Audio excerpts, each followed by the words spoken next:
Surgery కంటే hospital bill అంటేనే భయం. అదే మధ్య తరగతికి అందుబాటు ధరలో వైద్యం. Medistar hospitals.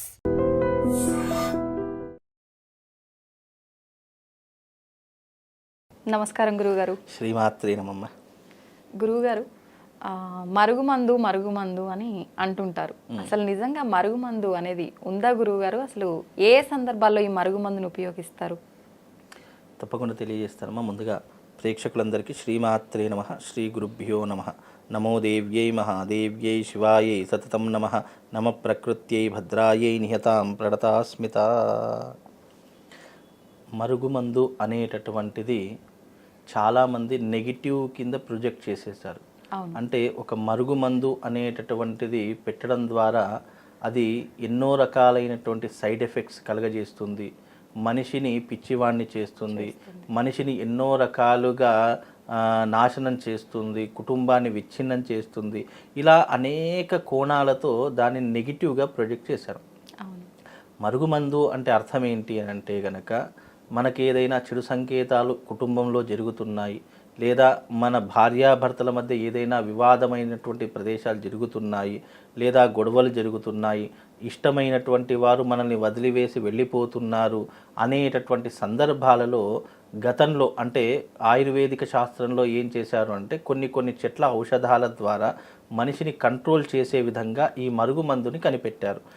ఏ విధంగానైతే ఒక హిప్నటైజ్ చేసేటటువంటి వ్యక్తి బ్రెయిన్ని కంట్రోల్ చేసి తనలో ఉన్నటువంటి విషయ పరిజ్ఞానం ఏ రకంగా బయటకు లాగుతాడో, అలాగే కొంతమంది పరిశోధకారకులు మనిషిని కంట్రోల్లో పెట్టడానికి, చెప్పినటువంటి మాట వినడానికి ఈ మరుగుమందు అనేటటువంటిది ఎవరు కనిపెట్టారు? కోయదొరలు కనిపెట్టారు. అప్పట్లో కోయ వాళ్ళు ఉండేటటువంటి వాళ్ళు అడవిలో సంచరించి అడవిలో ఉన్నటువంటి మూలికలను ప్రజల్లోకి తీసుకొని వచ్చి ఎన్నో రకాలైనటువంటి విధానాలతో ఆ మందులన్నింటినీ కూడా ప్రజలు తీసుకుంటూ సొమ్ముని చేసుకొని వాళ్ళ జీవనాన్ని గడుపుతుంది. ఇప్పటికి కూడా కొన్ని టెంట్లు వేసుకొని ఈ మొత్తం మూలికలన్నీ పెడుతూ ఉంటారు. మీరు చూసారు కదా, హైదరాబాద్లో మనం చూస్తూ ఉంటాము. నమ్మొచ్చా గురువుగారు? అలాంటి వాళ్ళ దగ్గర ఉంటాయమ్మా, తప్పకుండా 100% ఉంటాయి. ఇప్పుడు ఏదైనా ఇప్పుడు డాక్టర్ దగ్గరికి ఎందుకు వెళ్తాము? నమ్మకంతో వెళ్తాము. ట్యాబ్లెట్లు ఇస్తాడు, నమ్మకంతో వేసుకుంటాం. తగ్గుతుందా తగ్గదా అనేటటువంటి మన శరీరానికి అది కారణమవుతుంది. అంటే మన శరీరము దానికి తట్టుకొని అది లోపలికి వెళ్ళి దాని యొక్క ప్రయోజనం జరిగిన తర్వాత అప్పుడు మనకు వ్యాధి అనేటటువంటి తక్కువ అవుతుంది. అలాగే మరుగుమందు అనేటటువంటిది కూడా మనిషి మాట వినడానికి, మనిషి మన కంట్రోల్ అంటే చెడు వ్యసనాలలో ఉన్నటువంటి వ్యక్తి కానీ, పరస్త్రీ వ్యామోహంలో ఉన్నటువంటి వ్యక్తి కానీ, లేదా ఎప్పుడూ కోపంగా ఉన్నటువంటి వ్యక్తి కానీ మన చెప్పు చేతుల్లో ఉండడానికి, మనం చెప్పు చేతుల్లో అంటే మనల్ని ప్రేమగా చూసుకోవడానికి ఉపయోగపడేటటువంటిదే మరుగుమందు తప్ప ఇందులో ఏదో చెడుగా అనుకోవడానికి కానీ, సైడ్ ఎఫెక్ట్స్ ఉంటాయని చెప్పడం కానీ ఇవన్నీ కూడా అవాస్తవాలు. అంటే అలా చెప్తే దీనిని ఎవరు వాడరు కదా, ఇలా చెప్తే ఇవి మళ్ళీ పుట్టుకు రావు కదా అని చెప్పేసి కొంతమంది క్రియేట్ చేసినటువంటి విధానాలు. వాస్తవంగా ఇది మంచి కంటే ఎక్కువ చెడుకే. ఇప్పుడు మనం ఉదాహరణకు మనం ఏం చేస్తాము? అయ్యా గురువుగారు, మాకు ఈ సమస్య ఉందండి, ఇలా చేసుకోవాలి, మాకు మరుగుమందు కావాలి అని చెప్పేసి మనకు చెప్తుంటారు. మనం ఏం చేస్తాం? అయ్యో నిజమేమో కదా అని చెప్పేసి మనం ఏం చేస్తాం? మరుగుమందు ఇస్తుంటాం. కానీ వాళ్ళు ఏం చేస్తారు? దాన్ని వేరే కోణంలో తీసుకొని మనకు చెప్పే విధానం ఒకటి ఉంటుంది, అక్కడ వాళ్ళు ఆచరించే విధానం వేరే ఉంటుంది. అలా చేసేసరికి ఏమవుతుంది? ప్రజలందరిలో అరే మరుగుమందు పట్టడం వల్ల ఈ రకమైనటువంటి ఇబ్బంది జరిగింది అని చెప్పేసి ప్రొజెక్ట్ చేస్తుంటారు. అంటే మీడియా కంటే పవర్ఫుల్ మౌత్ పబ్లిషన్. కాబట్టి ఈ మౌత్ పబ్లిషన్ ఏమవుతుందంటే ఒకరి నుంచి ఒకరికి ఇట్లా సంక్రమించి అన్నీ కూడా దీన్ని నెగిటివ్గా ప్రొజెక్ట్ చేశారు. కానీ మరుగుమందు అనేటటువంటిది చాలా శుభయోగము, అదృష్టాన్ని కలిగించేటటువంటిది. ఎలా అదృష్టాన్ని కలిగించేది అని అంటే గనక, ఉదాహరణకు ఇద్దరు భార్యాభర్తలు ఉన్నారు. భార్యాభర్తలు ప్రతి చిన్న విషయానికి గొడవ పడుతున్నారు. చిన్న విషయం కాస్త ఇప్పుడు ఈ కలియుగంలో ఇప్పుడు ప్రజెంట్ సిచ్యువేషన్ చాలా మందికి జరిగేటటువంటి ప్రాబ్లమ్స్. చిన్న విషయాలకు గొడవలు పెట్టుకుంటున్నారు, చిన్న విషయాలకు ఈగోలకు వెళ్ళిపోతున్నారు, చిన్న కారణాలకు ఎవరి ఇంటికి వాళ్ళు వెళ్ళిపోతారు. అంటే భర్త ఒక దగ్గర, భార్య ఇంకో దగ్గర, ఇలా వేరియేషన్ వచ్చేస్తుంది. అంటే పిల్లలు కాకపోతే ఏం కాదు, పిల్లలైనటువంటి వాళ్ళ యొక్క పరిస్థితి మరీ దారుణంగా ఉంటుంది. తండ్రి ఏమో ఒక దగ్గర, భార్య ఏమో ఒక దగ్గర, పిల్లలేమో తల్లి దగ్గరనో తండ్రి దగ్గరనో ఉంటారు. వాళ్ళ కారణం చేత పిల్లలు అనాథలైపోతున్నారు. అంటే ఇలా అనేక రకములైనటువంటి కారణాల చేత ఈ రకమైనటువంటి ఇబ్బందులు పడుతున్నటువంటి వారికి ఇలాంటి మరుగుమందు అనేటటువంటిది పెట్టడం చేత వాళ్ళిద్దరూ కూడా ఒకరినొకరు అర్థం చేసుకొని మళ్ళీ కలిసే అవకాశాలు ఉంటాయని చెప్పేసి ఈ మరుగుమందుని ఏర్పరిచారు తప్ప ఇదేదో చెడు దానికోసమో లేదా ఎవరినైనా వశీకరణ చేసుకుందామని చెప్పేసి విధానంతోనో లేదా ఏ అమ్మాయికి ఇచ్చినా వాళ్ళు ఎప్పుడు నా వైపే వస్తారనే అంశంతో చేసినటువంటిది కాదు. ఇవన్నీ అభూత కల్పనలు, ఇవన్నీ కూడా మనుషులు సృష్టించినటువంటివి. ఆ విషయం కోసం మరుగుమందు కనిపెట్టలేదు. భార్యాభర్తల మధ్య అన్యోన్యత కొరకు ఇష్టమైనటువంటి వారు, కోరుకున్నటువంటి వారు తమ జీవిత భాగస్వామి కావాలి, భార్యగా స్వీకరించాలి లేదా భర్తగా స్వీకరించాలి అనే ఒక కాన్సెప్ట్ తోటి ఈ మరుగుమందు కనిపెట్టారు. ఇది వేసుకోవడం వల్ల ఏమవుతుంది అని అంటే గనక ఇష్టం పెరుగుతుంది. మైండ్ అనేటటువంటిది డైవర్ట్ కాకుండా, పరస్త్రీ వైపు వెళ్లకుండా లేదా వేరే వ్యామోహం వెళ్లకుండా, చెడు వ్యసనాలకు వెళ్లకుండా ఈ మరుగుమందు అనేటటువంటిది ఎవరికైతే ఏ చేత్తోనైతే పెడతామో వాళ్ళు చెప్పినటువంటి విధంగా వాళ్ళు నడుచుకుంటారు అనే ఒక కాన్సెప్ట్ తయారైనటువంటిది మరుగుమందు తప్ప ఇది చెడు కోసం వినియోగించేటటువంటిదా, ఇది తాగితే గనక, ఇది తింటే గనక ఏదైనా ఎఫెక్ట్స్ వచ్చేస్తాయా అనేటటువంటి అంశము ఇక్కడ ప్రధానంగా ఎక్కడ కూడా చెప్పలేదు. కనుక ఇది లోక కళ్యాణం కోసం, మంచి కోసం, కుటుంబం బాగుండాలి అని ఉద్దేశించినటువంటిదే తప్ప మరో ఉద్దేశం లేదమ్మా దీంట్లో. కానీ చాలా వరకు మారుమూల గ్రామాల్లో ఈ మరుగుమందు అనే పదం అయితే ఎక్కువగా వినిపిస్తుంటుంది గురువు గారు, ఎక్కువగా ఉపయోగిస్తుంటారు కూడా.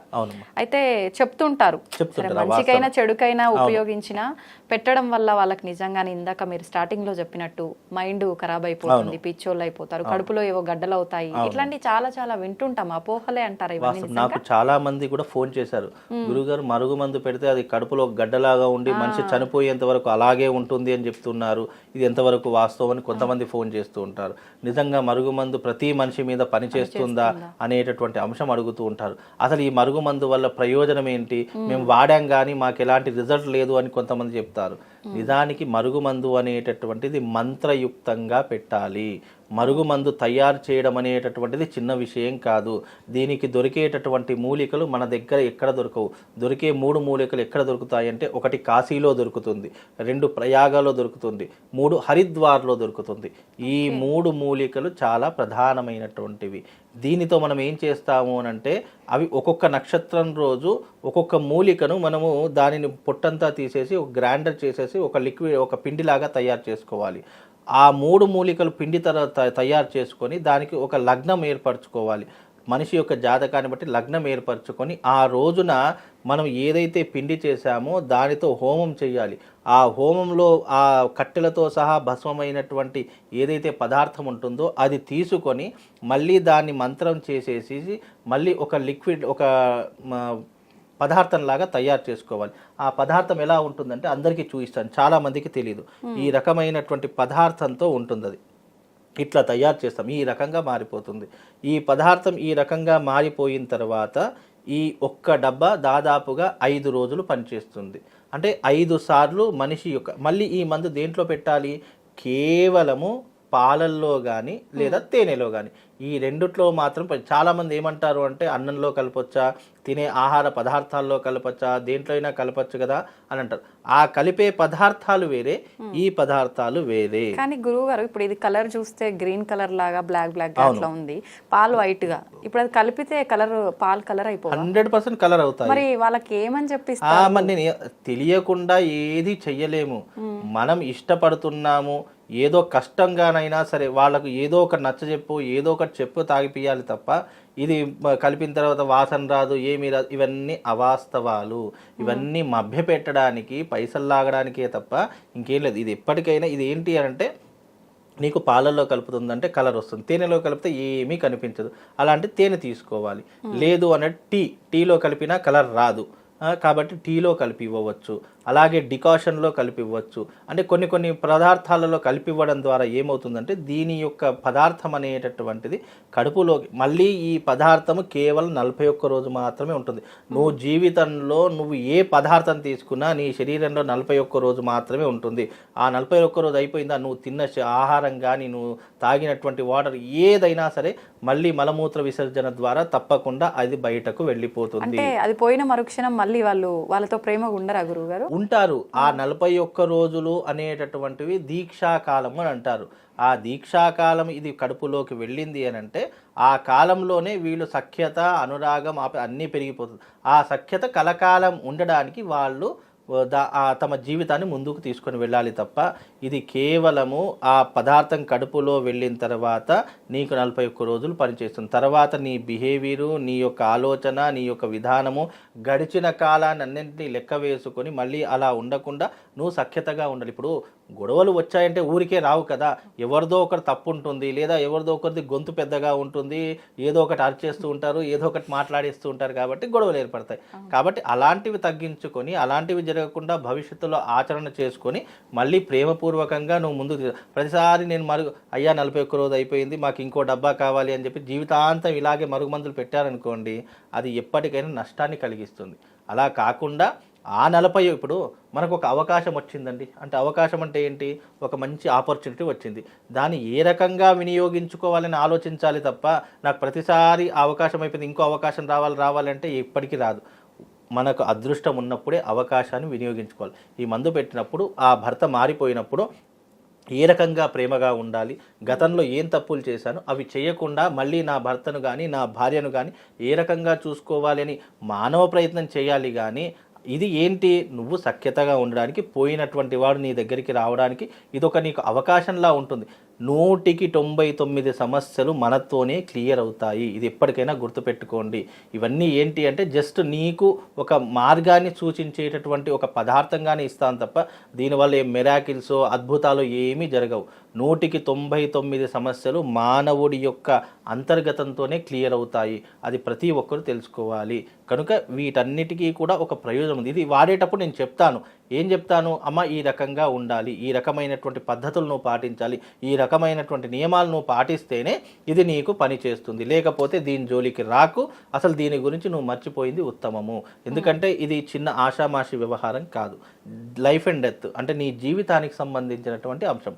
దాని రకంగా ఆలోచన చేసుకొని ఈ యొక్క పదార్థాన్ని వినియోగించుకుంటే మంచి జరిగే అవకాశాలు ఉన్నాయి. మంచి కోసమే తప్ప ఇక్కడ చెడు కోసం వాడితే కనుక ఫోన్ చేయవద్దు, దీని గురించి అడగవద్దు. చాలామంది ఏం చేస్తారంటే ఒక రాయేసి చూస్తారు, మరుగుమందు ఉంటుందా లేదా, అసలు నిజంగా పనిచేస్తుందా లేదా దీని గురించి తెలుసుకొని మేము తయారు చేసుకుంటే బాగుంటుంది. ఇలా చాలామంది ఎన్నో ప్రయోగాలు చేస్తారు నా మీద. Nothing doing. నీకు ఏం సమస్య ఉంది, నీకు నిజంగా అది పని చేస్తే నేను ఇస్తాను, లేదు అంటే నువ్వు ఫోన్ కట్ చేసుకో, నాకు ఏమి డబ్బులు వేయాల్సిన అవసరం లేదని నేను ముందే చెప్పేస్తాను. ఎందుకంటే ఇది మంచి కోసం కంటే చెడు కోసం ఎక్కువగా ఆచరణ చేస్తారని నాకు భయము. అందుకే ఇవన్నీ దృష్టిలో ఉంచుకొని, ఎందుకంటే గతంలో కొన్ని జరిగాయి సంఘటనలు, అవన్నీ దృష్టిలో పెట్టుకొని జరగకూడదు అనేటటువంటి ఒక దాంతో ఇవన్నీ కూడా ఆలోచన చేసి చేసుకోవాల్సినటువంటి విధానాలమ్మా. నిజంగా ఎవరికైనా మంచి జరగాలనుకునే మన ప్రయత్నం చేస్తాం గురువు, వాళ్ళు ఏ రకంగా ఉపయోగిస్తున్నారు అనేది అదే నా భయము. ఎందుకంటే ఇప్పుడు నేను చిన్న విషయం చెప్తా, గతంలో కూడా ఒక అమ్మాయి ఫోన్ చేసింది, ఏమండి నేను ఇట్లా ఒక ఆయనని ఇష్టపడుతున్నాను, నాకు ఆయన నా దగ్గరికి కొన్ని రోజులు ఒక 2-3 ఇయర్స్ రిలేషన్షిప్లో ఉన్నాము, ఆ తర్వాత ఆయన వెళ్ళిపోయాడండి, అతను ఏదైనా చేసి నా దగ్గరికి రావాలండి, మేమిద్దరం పెళ్లి చేసుకోవాలి అని అనుకుంటాం, అంతవరకు చెప్పింది. దాని తర్వాత మళ్ళీ మరుగుమంది ఇచ్చిన తర్వాత అప్పుడు జరిగిన విషయం అంతా చెప్పింది. ఏమంటే ఆయన ఇంకా రాలేదమ్మా, ఎందుకు రాలేదమ్మా అంటే ఇంట్లో మా ఆయన. అది కాదమ్మా, ఇంట్లో ఆయనను పెట్టుకొని నువ్వు ఈ రకంగా నమ్మది, అప్పుడు చెప్పలేదు కదా అంటే మళ్ళీ మీరు ఏమనుకుంటారో నేను చెప్పలేదండి. ఇవన్నీ అంటే ఎలా అంటే ఇవన్నీ ప్రయోగాలు చేసి తర్వాత ఇవన్నీ చెప్తూ ఉంటారు. అంటే ఏంటి, ఇవన్నీ ఏంటంటే ఇంట్లో భర్త ఉంచుకొని ఇట్లాంటి వేషాలు వేసినప్పుడు అది ఏ రకంగా పనిచేసి చెయ్యదు. కాబట్టి అమ్మ నువ్వు ఇంకోసారి నాకు ఫోన్ చేస్తే మాత్రం బాగుండదు, సప్పుడాక నీ భర్తతో మంచి కాపురం చేసుకో, పిల్లలు ఉన్నారు, మళ్ళీ 2 ఆడపిల్లలు ఉన్నారు, ఎందుకు ఇవన్నీ నీకు వేషాలు అని చెప్తే ఇక అప్పటి నుంచి ఆమె నాకు ఫోన్ చేయలేదు. అంటే జరిగేదాకా ఒక విషయం చెప్తారు, జరిగిన తర్వాత జరగలేదమ్మా అని చెప్తే అది ఎలా జరుగుతుంది, నీకు భర్త ఉన్నాడు, పిల్లలు ఉన్నా, నువ్వు నాకు ఏం చెప్పావు, నేను ఇష్టపడుతున్నానని చెప్పి, అంటే నేను నీకు పెళ్లి కాలేదు అని అనుకొని నేను ఇష్టపడుతున్నావు అనుకున్నాను తప్ప నీకు జరిగిన సంఘటన ఇదని చెప్తే నేను అసలు నీకు అది పంపించేవాడినే కాదు కదా. అంటే ఇలాంటివి ఎన్నో సందర్భాలు జరిగాయి, అలా అమ్మాయి విషయంలో జరిగాయి, అబ్బాయి విషయాలలో జరిగాయి. అంటే భర్తలు ఉంచుకొని భార్యలు ఉంచుకొని కూడా ఈ రకమైనటువంటివి చేస్తున్నారు. కాబట్టి ఇవి కొన్ని రకాలుగా బ్యాన్ చేశారు, ఇవన్నీ కొంతమంది ఇవ్వడం కూడా మానేశారు.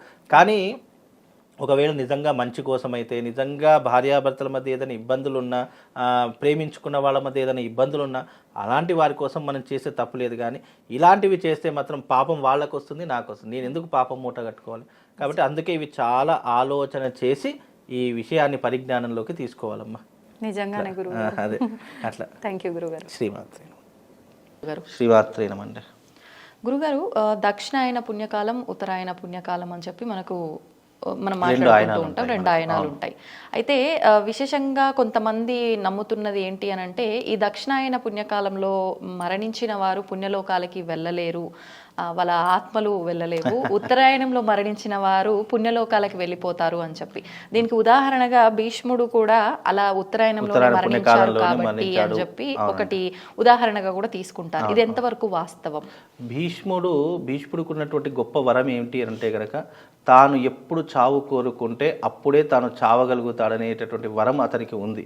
కాబట్టి ఉత్తరాయణ పుణ్యకాలంలోనే మరణించాలి, ఉత్తరాయణ పుణ్యకాలంలో మరణిస్తే నాకు ముక్తి కలుగుతుంది, మళ్ళీ మానవ జన్మ అనేటటువంటిది ఉండదు అనేటటువంటి క్రమంలో సూర్యుడు ఎప్పుడైతే మకర రాశిలోకి ప్రవేశించడం జరుగుతుందో అది ఉత్తరాయణ పుణ్యకాలంలోకి అడుగు పెట్టడం జరుగుతుంది. కాబట్టి ఉత్తరాయణ పుణ్యకాలంలోనే నేను మరణించాలి అనేటటువంటి ఒక దానితో, అందుకే భీష్మ పితామహుడి యొక్క శరీరం కూడా భూమికి తాకలేదు, ఎందుకంటే భూమి భరించలేదు.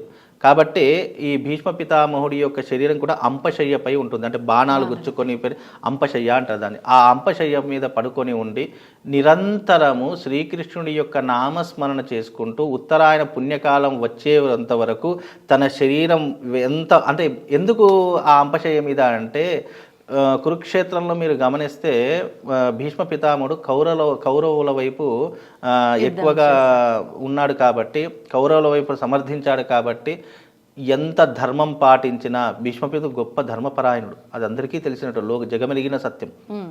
కానీ ఎంత ధర్మపరాయణుడైనా అసత్యం వైపు నిలబడితే ఎప్పటికో ఒకప్పుడు నేలవాలక తప్పదు. కాబట్టి భీష్మపితుడు గొప్ప మహాత్ముడు అని చెప్పుకోవచ్చు, గొప్ప జ్ఞానవంతుడు అని చెప్పుకోవచ్చు. అతనికి భూత భవిష్యత్ వర్తమానాదులు ముందుగానే తెలిసేటటువంటి గొప్ప జ్ఞానం కలిగినటువంటి వ్యక్తి కూడా తెలుసుకోవచ్చు.